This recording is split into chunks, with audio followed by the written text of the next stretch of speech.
Get your pens, get your notepads, take notes, ask questions. He's a very practical person. Your Excellency, we can't thank you enough for staying behind. Thank you very much, ladies and gentlemen.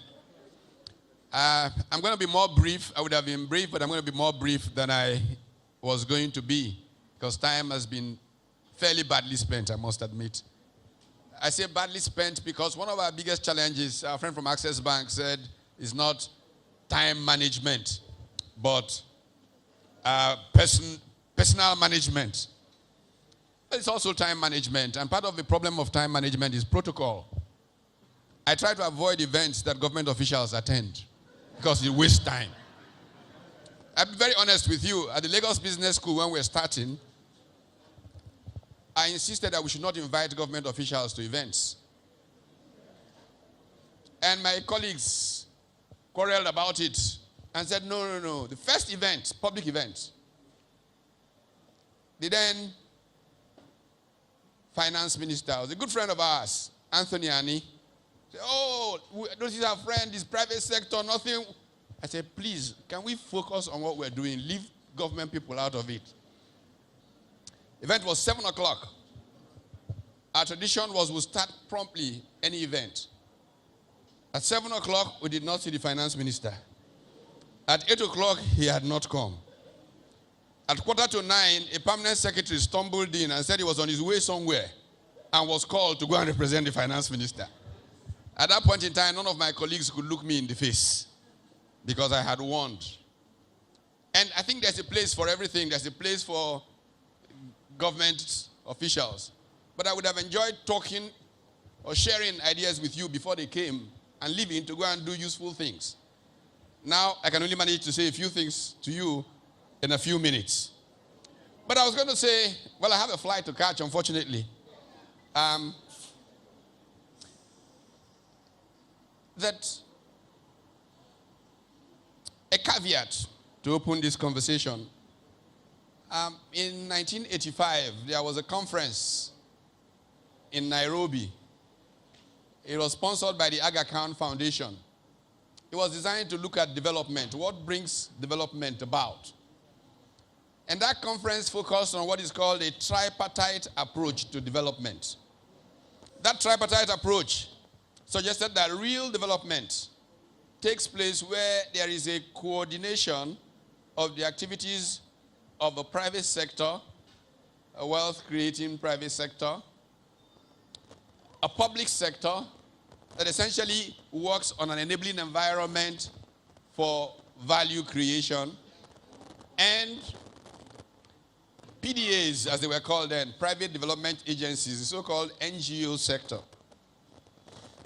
That conference resulted in what became the Enabling Environment Forum in Nigeria, and ultimately what is now the Nigerian Economic Summit Group.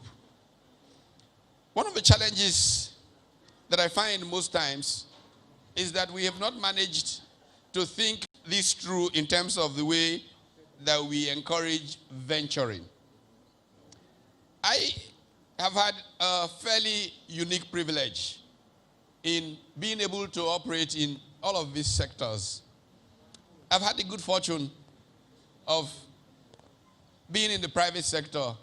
In fact, when Abogidi was referred to as professor and he had to recant, he could have been much more than a professor.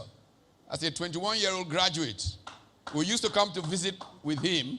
Well, then, the role model, senior manager in Shell. And we visited, he was still a bachelor in those days. We helped him find a wife. We used to visit with him.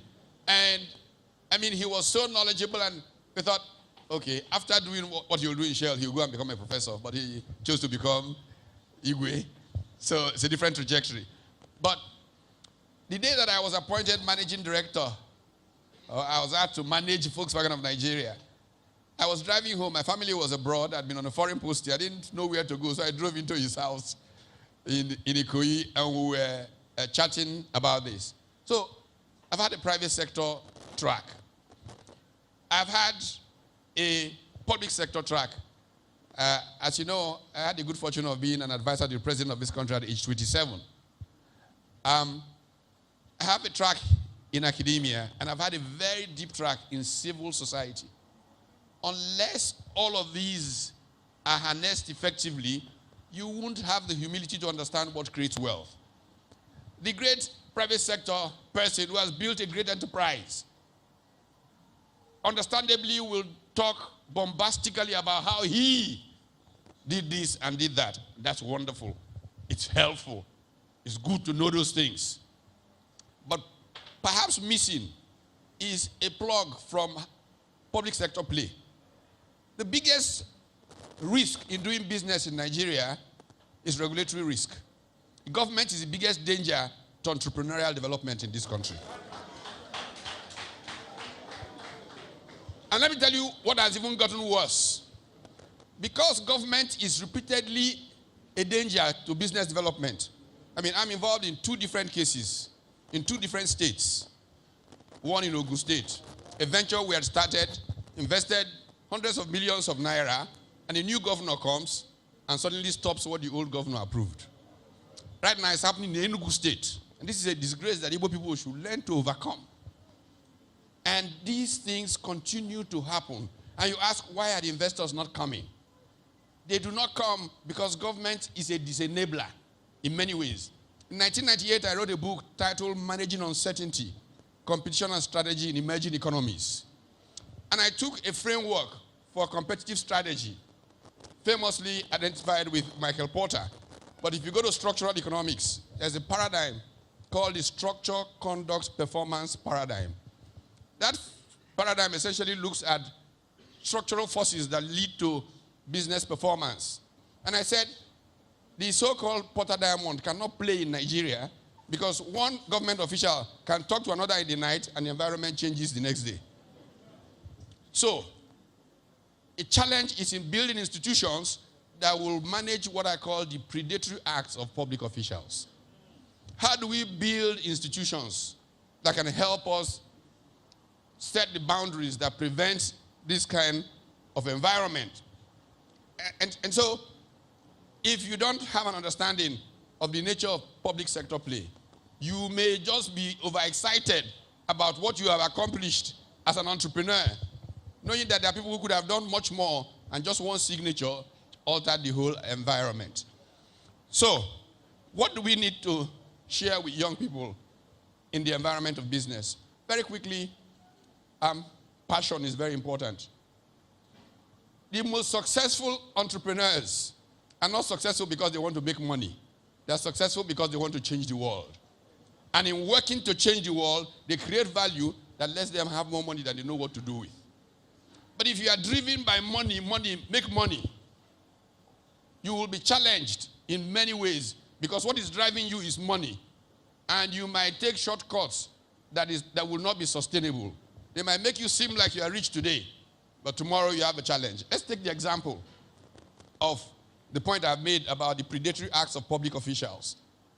To manage that, what most quote-unquote successful business people are now doing is to attempt regulatory capture. If you look at today in Nigeria, the Access Bank folks have left. If you are going to succeed in banking, one of the things you struggle to do is capture the regulator. So you make sure you are responsible for who is governor of central bank. Yeah, in that sector, so regulatory capture creates a brand new risk in our country. It may enable you as the businessman of today to make a lot of money because you have that capture, but it reduces the possibilities of what Michael Porter talked about, which is creative destruction. There is one of my favorite Indians alive today is a man called Raghuram Rajan. Rajan just finished serving as governor of the Reserve Bank of India, the Central Bank of India. In fact, the rumors are that they're trying to attract him to be Bank of England governor. He was chief economist at the IMF. But before Raghu Rajan went back, he and a colleague at the University of Chicago Graduate School of Business wrote a book titled Saving Capitalism from the Capitalists. The most dangerous people to capitalist advance are today's successful capitalists. Because they are trying to shut the gate against everybody. And they are the ones who have got lunch with the governor and the this.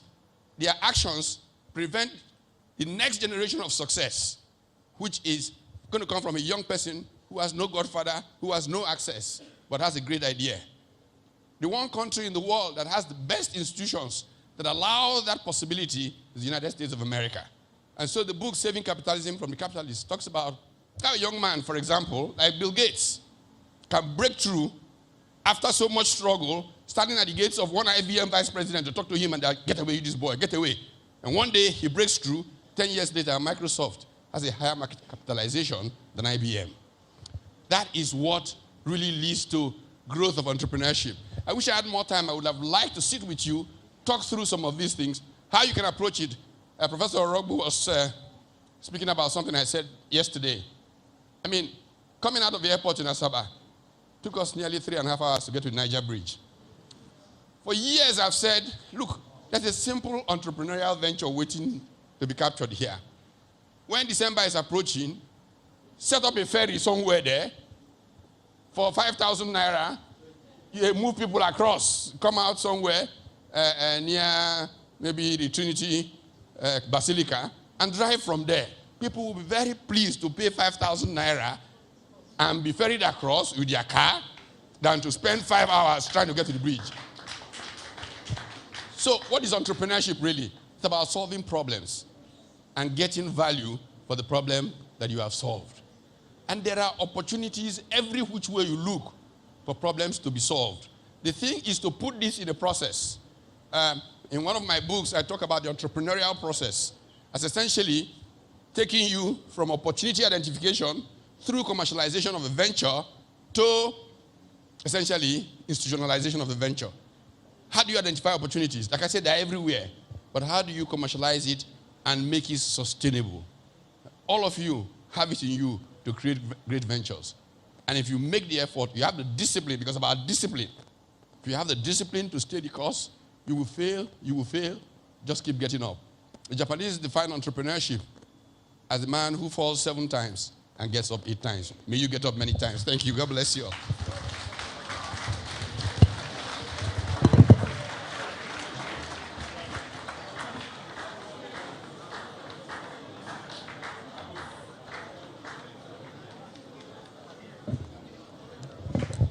Another warm round of applause for him.